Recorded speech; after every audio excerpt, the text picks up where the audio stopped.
Monday, everyone. We are going on week 7 of remote learning, which is just insane to me. Time flies when you're doing nothing, I guess. I don't know. I hope you had a wonderful Mother's Day. You treated your moms, you treated your grandmas, your siblings who are parents. You gave them all the love. So this week, we are talking all about justice. What is justice? What does a just system look like? And what does it mean to want to live in a just world? So this week, we're going to be reading a very famous poem, Maya Angelou's Still I Rise. And this is such an empowering poem, not only for the Black community, but also for Black women. And Maya Angelou, she was revolutionary. One of the many things that I love about Maya Angelou is her attitude. She's got this spunk within her, and you can tell through the voice she uses in her writing. And she says things like, "Does my sassiness upset you?" And I'm like, yes, yes! She's not afraid to stand up against her oppressors. She's an incredibly strong woman. It's almost like she's laughing at them. She says things like, "Did you want to see me broken? Did you want to see me weakened, my bones breaking and my head lowered?" But she's like, "Nope, you thought. But here I am. I'm gonna rise up. Despite all of your discrimination and despite your hate, I'm gonna rise up from this. And I'm going to rise up stronger than ever. And I'm gonna keep fighting against this oppression. I'm gonna keep fighting because segregation should not be a thing. Discrimination should not be a thing. We're all human, we just look a little bit different." It's such an honor to be teaching one of her poems. So for our TED Talk this week, we've got Tracie Keesee, and she's got all the things to say about law enforcement and civilians living in harmony.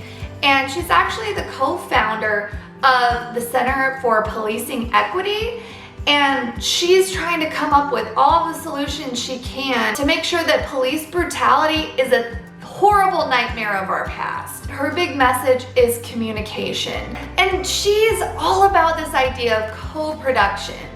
And co-production is basically you take people from different backgrounds with different skills and you bring them together to come up with new ideas. And the goal here is, how are we going to create safer neighborhoods? And we've got people from all branches of law enforcement coming to these meetings. Actually, they're neighborhood meetings. They come and attend, and the residents vocalize their concerns, the police vocalize their concerns, and they work together to come up with strategies to make things work for each other, to come up with a compromise. And I wonder that if this co-production strategy would have been applied to the Georgia suburb where Ahmaud Arbery was killed, his murder could have been prevented. You have a Black man who was out for a jog at 1 p.m, who was gunned down by 2 white men, one with police background. And we know, first of all, we know that the African American community and police have a painful history. So this is where implicit bias comes in. So there are so many layers that we could break down for hours about this tragic incident with Ahmaud. Unfortunately, it falls into the seemingly never-ending category of white supremacy and hate crimes. It was 1 p.m. He was going for a jog. The layer that I want to unpack is what we call implicit bias. Actually, in Tracie Keesee's speech, she talks about implicit bias, and there are trainings for police officers to sort of disarm, no pun intended, their implicit bias and unpack it and learn to conquer it, because implicit bias is basically this unconscious stereotype that we all have.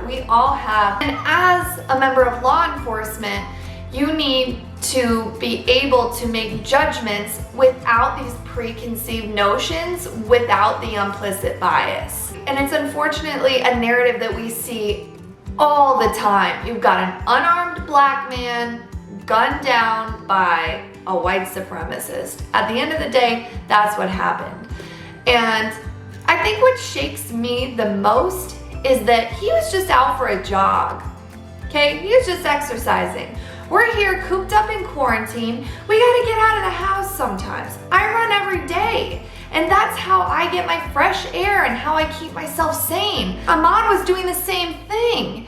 We are tired of sending our thoughts and prayers to the family. We want action. And in these situations, it can be a little bit challenging to know what action you can take. Becoming an activist and having conversations about modern day racism, because it is alive and prevalent in our communities. Like I said earlier, we're all human. It doesn't make any sense. Why are we treating each other this way? It's because of that implicit bias. We need to learn to come to terms with our implicit bias, unpack it, figure out why we feel that way, and rid of it. And create our own conscious bias. Create our own conscious awareness of the racism that occurs around us.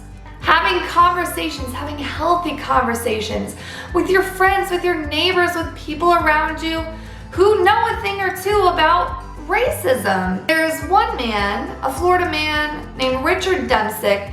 He actually did a little social experiment on TikTok, and what he did was he participated in the I Run with Ahmaud movement, which was a hashtag generated where people all over the country were running 2.23 miles to support justice for Ahmaud. And Richard Dempsick decided, I'm gonna try something. And what he did was he drove to an unfamiliar suburb. He had this TV, shirtless, backwards hat, and he was running with his TV. People in the neighborhood were waving at him and laughing, and his point was made. Looking like a suspicious character isn't reason to kill someone. Richard Dempsick said himself that his whiteness alone could protect him.